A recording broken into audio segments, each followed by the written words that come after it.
Di atas bukit Zaitun langit terbuka lebar, Sang Juru Selamat Yesus naik ke rumah Bapa. Murid-murid memandang, mata terbelalak kagum hati penuh harapan di tengah dunia yang kelam.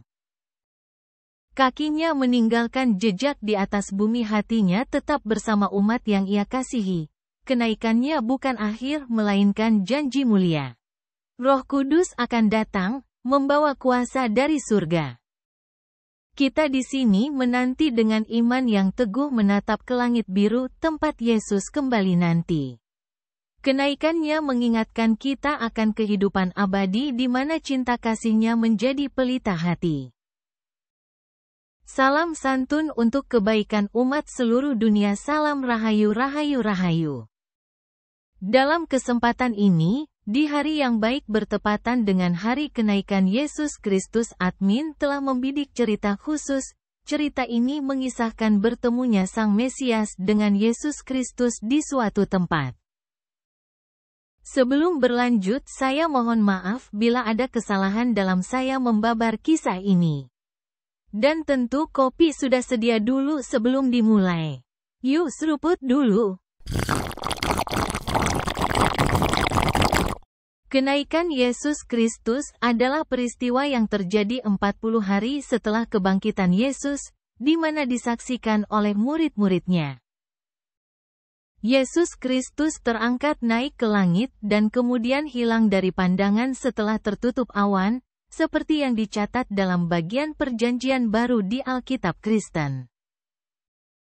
Di dalam pemahaman Jawa, semua roh orang meninggal selalu diperingati tidak hanya 40 hari, namun dalam ada Jawa peringatan itu dimulai sejak 3, 7, 40, 100 hari mendak pertama dan kedua, kemudian 1000 hari.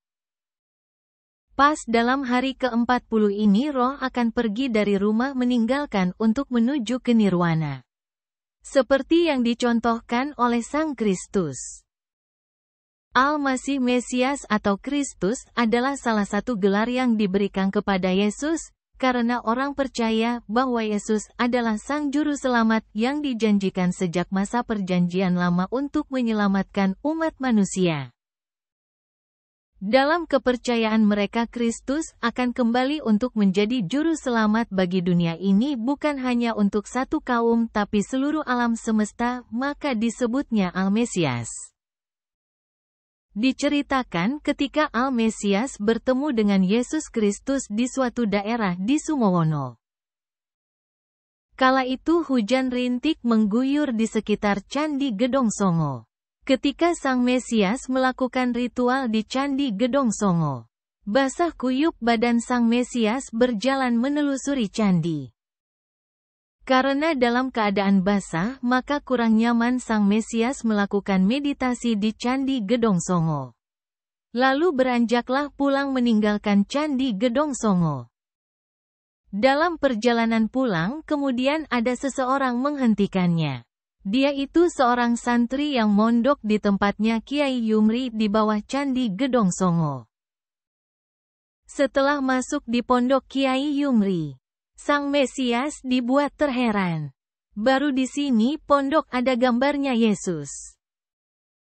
Dalam benak Sang Mesias, kenapa ya, pondok ini memasang gambar Yesus Kristus? Belum sempat bertanya kepada Kiai Yumri kenapa alasan pondok ini memasang gambar Yesus, kemudian anak yang menghentikannya tadi mengajak ke suatu makam. Makam itu adalah makamnya Mbah Tirto Yudo, seorang punggawa kerajaan Mataram yang diberi pangkat Menggolo Yudo oleh Pangeran Diponegoro.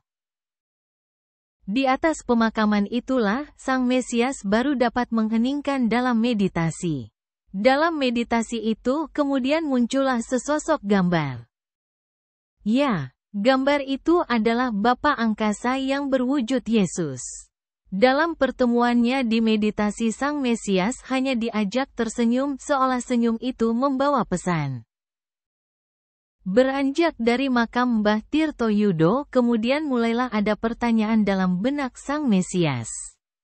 Apa ada hubungannya pondok Kiai Yumri dengan hasil meditasi yang ditemui oleh Yesus? Kemudian jawaban dari Kiai Yumri kepada Sang Mesias, bahwa Kiai Yumri telah bertemu Yesus di dalam mimpinya, dan beliaulah Sang Mesias yang akan menolong umat.